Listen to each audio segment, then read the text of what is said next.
The Dreamscape Exodus, Book 1. Written and narrated by Tallulah Crawford. Copyright Melanin Menagerie 2026. Now sit back, get comfortable, and let me tell you a story.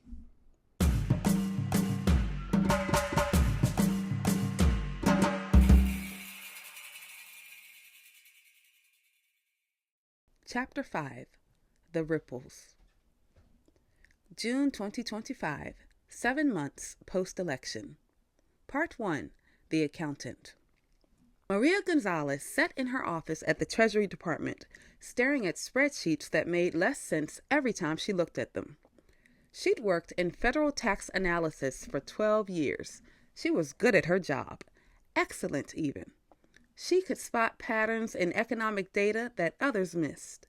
She could predict revenue streams, identify tax gaps, model economic scenarios. But she couldn't explain what she was seeing now. It doesn't make sense, she muttered, pulling up her data set. Her colleague, David Kim, rolled his chair over. He looked as exhausted as she felt. What doesn't make sense? Be specific. Nothing makes sense anymore. Black American tax revenue, Maria said, turning her screen towards him. Look at this.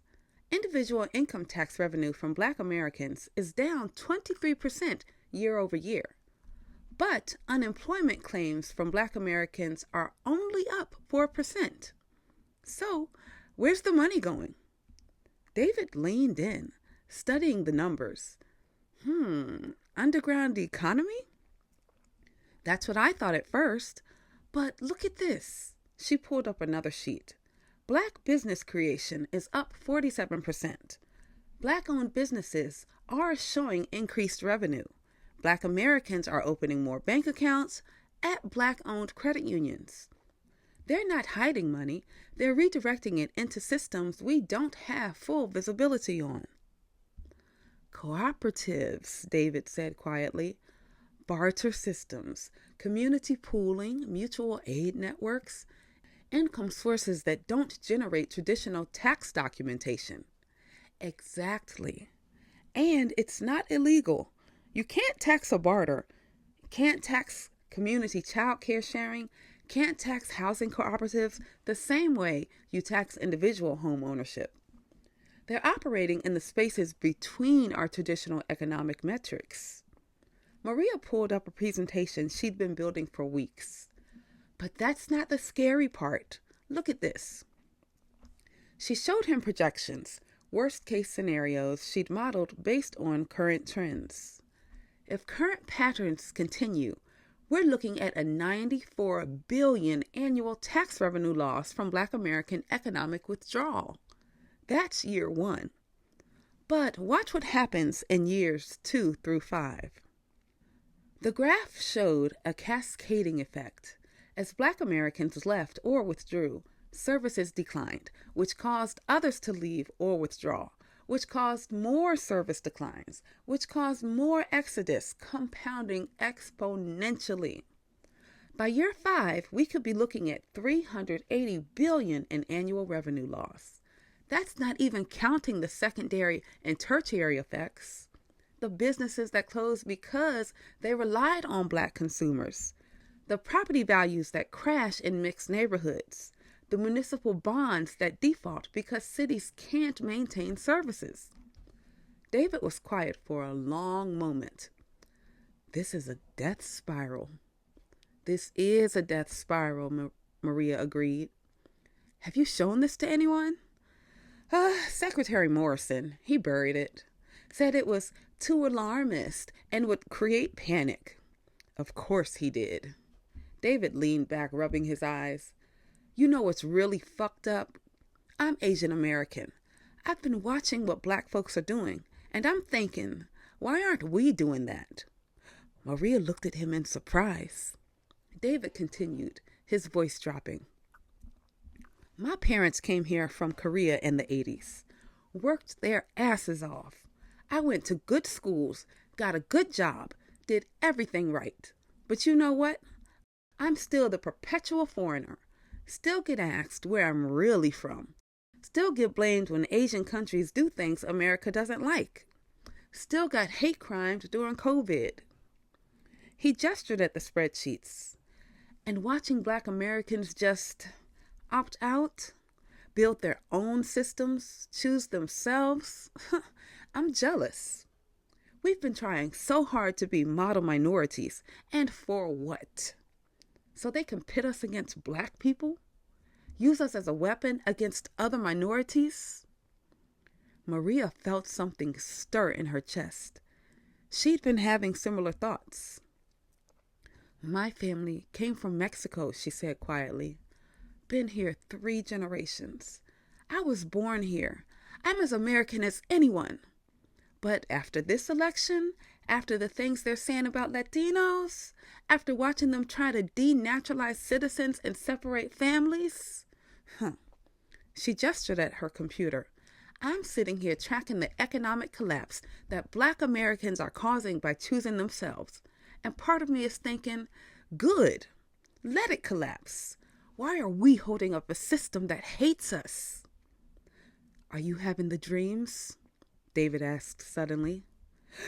Maria's breath caught. What? The dreams. I've been having them for weeks. My grandparents in Korea during Japanese occupation, feeling what they felt, seeing what they saw, and then other dreams of Black Americans I don't know, of their ancestors, like I'm being shown something, being taught something. I've been having them too, Maria admitted. My great-grandmother, who was indigenous Mexican, seeing what was done to her people, and then, dreams of Black Americans, of their history, like I was being asked to witness, to understand, to choose. They sat in silence for a moment, the weight of the confession hanging between them. My wife is Latina, David said. We've been talking about moving, maybe to Seoul, maybe to Mexico City, somewhere we're not minorities, somewhere our kids won't grow up having to prove they belong. I've been looking at property in Guadalajara, Maria said. My cousin, she moved there last year, and she's thriving. Says it's like breathing for the first time. Another silence. We're going to lose everyone, David said finally. Not just Black Americans. All of us. Everyone who's been holding this country together while being treated like we don't belong. We're all going to leave. Maria looked at her projections again. She'd only modeled Black American exodus. She hadn't factored in what would happen if Latinos left too, if Asian Americans left, if every minority group that had been told to be grateful for scraps decided they deserved the whole meal.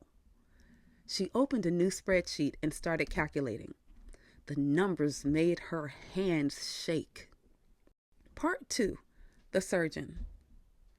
Dr. James Park stood in the surgical lounge at Metropolitan Hospital, looking at the schedule board with a sinking feeling.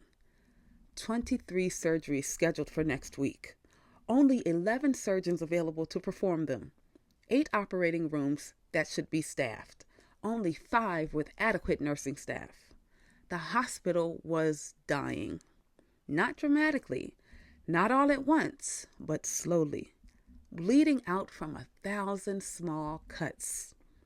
Dr. Park, one of the nurses, Rebecca, one of the few remaining, stuck her head in. Mrs. Johnson in 408 is asking about her surgery. It's been rescheduled 3 times now. Tell her, James sighed. Tell her we're still trying to find an anesthesiologist. Dr. Williams left last month, and we haven't found a replacement. Dr. Williams, Black woman, brilliant anesthesiologist, 20 years at Metro. She'd left without drama, without explanation. Just gave her notice and left. Last he'd heard, she was working at a Black-owned surgical center in Atlanta, making less money, but looking happier than he'd ever seen her. She wasn't the only one. In the last 6 months, Metro had lost 34% of black nurses. They'd been 40% of the nursing staff. 8 out of 12 black doctors, all of the black administrative staff who kept things running smoothly, the entire diversity and inclusion department. They'd fired it thinking it was wasteful.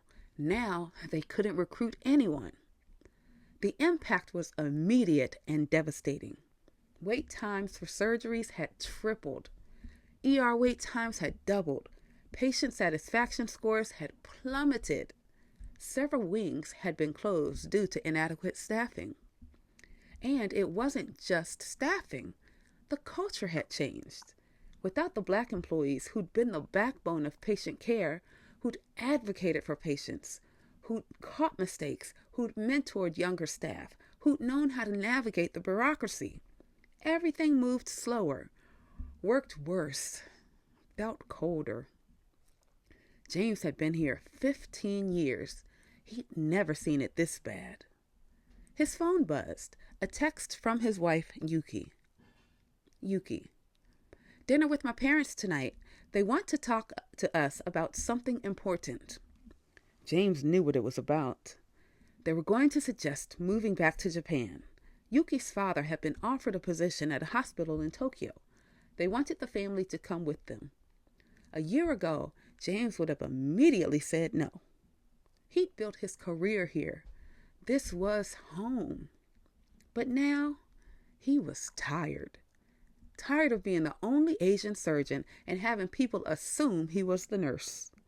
Tired of all the microaggressions, the "where are you from? No, where are you really from?" questions. Tired of watching his hospital collapse while the administration refused to address why people were leaving.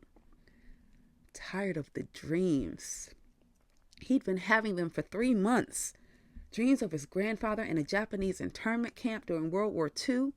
Dreams of his grandmother's family in Korea during the war. Dreams that felt like memories, like inherited trauma surfacing. And other dreams. Dreams of Black Americans. Dreams of their history, their pain, their resistance. Dreams that felt like lessons, like he was being shown something important. He tried to talk to his colleagues about it. The white ones always looked at him like he was crazy. But Dr. Chen, another Asian American doctor, had pulled him aside. "I'm having them too," Chen had whispered. "The dreams. And I've been on Reddit. There are thousands of us, Asian Americans, Latino Americans, all having similar dreams, like we're being woken up to something." James looked at the surgery schedule again, at the patients who were suffering because the hospital couldn't provide adequate care, at the system collapsing because the foundation, the people who did the unglamorous, essential work, had walked away. And he thought, maybe they're right. Maybe it's time to leave. He texted his wife back, "Tell your parents we're interested in hearing more about Tokyo." Part 3. The Teacher. Rosa Martinez sat in her empty classroom after the final bell, staring at the lesson plan she'd written for tomorrow. 28 students on her roster. 17 actually showed up regularly. Of those 17, maybe 10 were actually learning anything. She couldn't blame them. The school was a disaster. Washington Elementary used to be a good school. Not great, but good. Dedicated teachers, involved parents, functional systems. That was 2 years ago. Then came the teacher exodus. Over the past 18 months, Washington had lost 40% of its teachers overall, 60% of its black teachers, its principal, assistant principal, and most of its administrative staff, as well as its librarian, counselors, and special education coordinators. The replacements were a rotating cast of long-term substitutes, first-year teachers with emergency certifications, and people who clearly didn't want to be there. The institutional knowledge was gone. The systems that had kept everything running had collapsed. Rosa had stayed because she loved her students. She believed in public education because she was stubborn. But even her stubbornness was wearing thin. The school board had just announced that due to staffing challenges, they were moving to a 4-day week. Parents were in an uproar. But what choice did they have? There weren't enough teachers. There weren't enough substitutes. The system was failing. Rosa thought about her friend Carmen, who'd left teaching 3 months ago. Carmen had been one of the best teachers at Washington, a Black woman who'd taught 3rd grade for 15 years. The kids loved her. The parents loved her. She was the kind of teacher who changed lives. She'd quit via email. No explanation, just, I appreciate the opportunity, but I'm moving on to other things. Rosa had called her, worried she was okay. Carmen had been fine. Better than fine. I'm teaching online now, Carmen had explained, creating my own curriculum, working with Black families who want their kids to learn real history, not that whitewashed version. I make more money, work fewer hours, and actually feel like I'm making a difference. Plus, I don't have to deal with racist parents questioning my authority or administrators who undervalue me. Rosa had been happy for her, but also sad, because Carmen was exactly the kind of teacher public schools needed and couldn't keep. And Carmen wasn't alone. Rosa had been watching the trend. Black teachers were leaving in droves. Some were starting learning pods or homeschool cooperatives. Some were teaching at Black-focused schools. Some were leaving education entirely. And Rosa understood why. She'd watched her Black colleagues deal with things she never had to deal with. Parents demanding they be removed from their children's classroom because of their race. Administrators micromanaging them while European American teachers got autonomy. Students parroting racist things they'd heard at home. The exhaustion of being excellent and still being questioned. She couldn't blame them for leaving. She was surprised more hadn't left sooner. Her phone buzzed. A text from Mom. Mama, Mija, we need to talk. Family meeting this weekend. Rosa called her back. What's wrong? Oh, nothing's wrong, but your father and I have been talking with your tia and tio. We're thinking about Mexico. Mexico? Your tio got a job offer in Monterrey. Good job, good pay, better than here. We've been talking about going with them, the whole family, making a fresh start. But Mom, this is home. Is it? Her mother asked quietly. Mija, we came here for opportunity. We stayed for you kids so you could have a better life. But look around. Is it better? You work at a school that's falling apart. Your brother can't get promoted at his job because he doesn't fit the culture. Your sister is afraid to speak Spanish in public because people yell at her. Is this really better than home? Rosa didn't have an answer. Just come to the meeting, her mother said. Just listen. We're not deciding anything, but we need to consider all our options. After she hung up, Rosa sat in the silence of her empty classroom. She thought about her students, the ones who showed up, the ones who tried despite everything. She thought about her colleagues who'd left. She thought about the system collapsing around her. She thought about the dreams she'd been having, dreams of her grandmother, indigenous Mexican, stolen from her village, dreams of ancestors she'd never met but somehow knew, dreams that felt like warnings, like invitations, like permissions to choose differently. And she thought about something she'd seen on Twitter, a thread by a Black woman. We've spent 400 years building America while America destroyed us. We're done. We're taking our labor, our creativity, our brilliance somewhere it's valued. And we're not mad at y'all for staying, but we're not staying just because you need us. We're choosing us, finally. Rosa had read that thread 3 times. Each time she'd felt something shift in her chest, a recognition, a resonance. Maybe it was time for her to choose too. Part 4, The President's Nightmare. President Donald Carson woke up screaming again. His Secret Service detail rushed in, weapons drawn.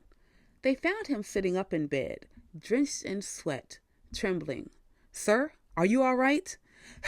"Get out," he gasped. "I'm fine. Get out." They left reluctantly. He could hear them talking outside the door, probably ringing the First Lady, probably calling the doctor. He didn't care. He just needed them gone so he could breathe. The nightmares were getting worse.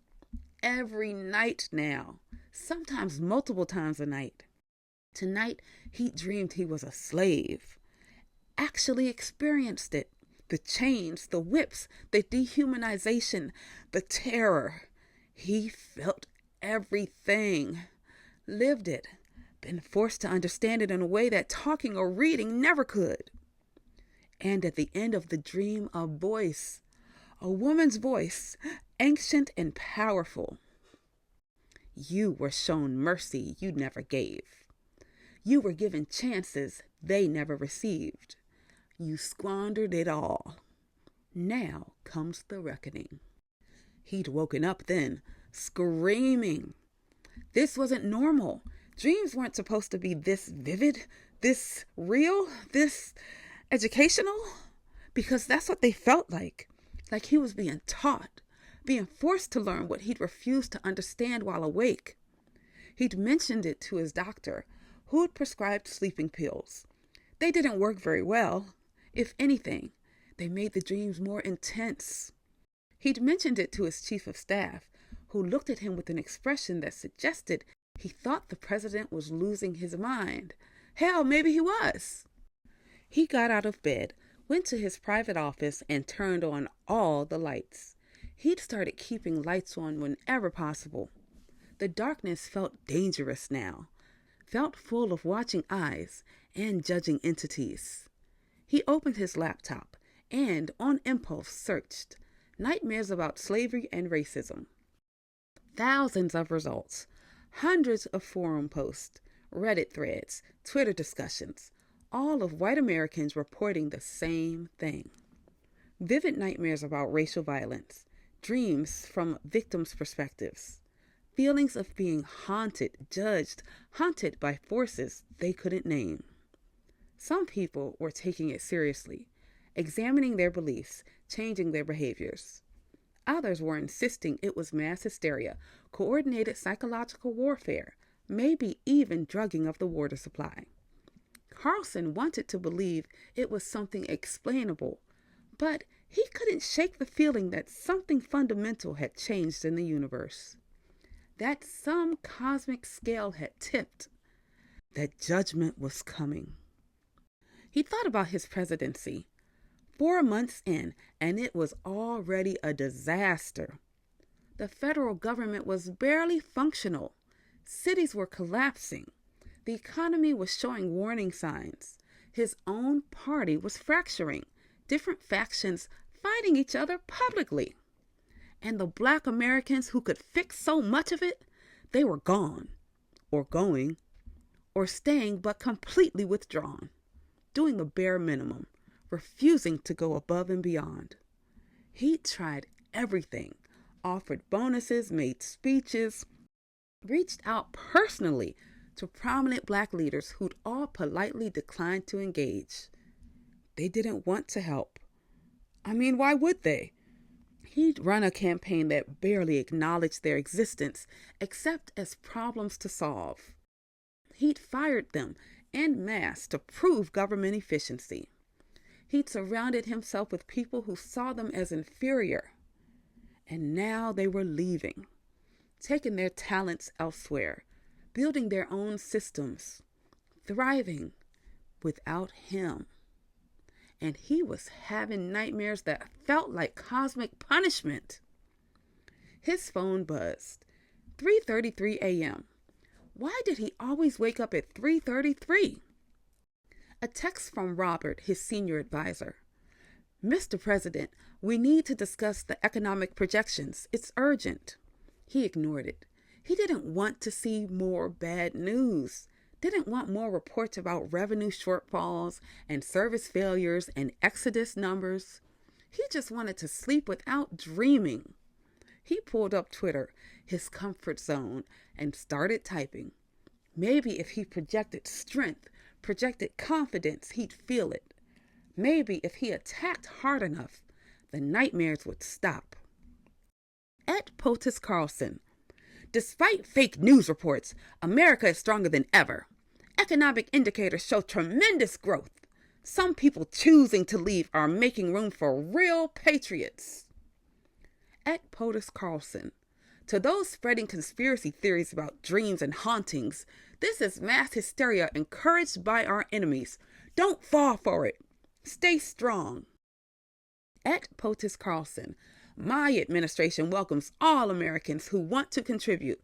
But if you don't want to be here, if you don't want to help make America wonderful, leave. We'll be fine without you. He hit send on all three. They immediately started getting engagement, his supporters loving them, his critics dragging him. But typing them had felt shallow, hollow, because he knew the truth. They wouldn't be fine. They were already not fine. And it was getting worse every day. He looked at the clock, 3:47 a.m. Too late to take another sleeping pill. Too early to start his day.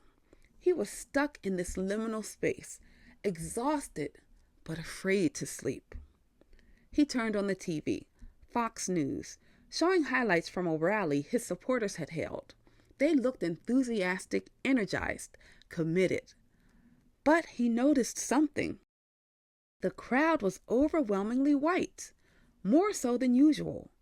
Where before there had been at least some diversity in his rallies, Black conservatives, Latino supporters, Asian Americans, now it was almost entirely white. Everyone else was leaving or had already left. The camera panned across the crowd, and he saw a man holding a sign. "They can leave. We don't need them."